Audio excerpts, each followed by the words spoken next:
So at 16, my dad gave me an option. He said, you are now at an age where you can make a decision for yourself if you want to follow Jesus or not. And I chose not to. For me, it was very simple.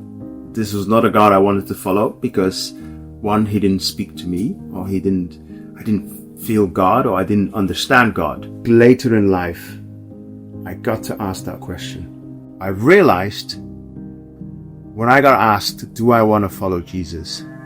I never really asked the question who Jesus is or who God is.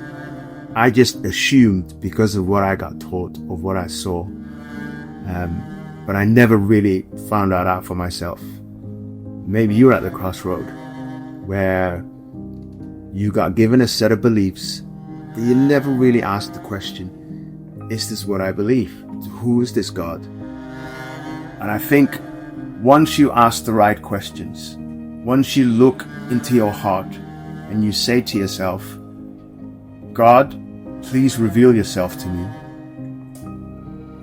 you might be surprised at how quickly you get that answer. And for me, it was realizing that God existed and God loved me. Maybe you need to sit down and ask God to reveal himself to you. But then, you've also got to be ready for the answer. Because the next question you have to ask is, if I do ask God to reveal himself, am I ready to receive the answer?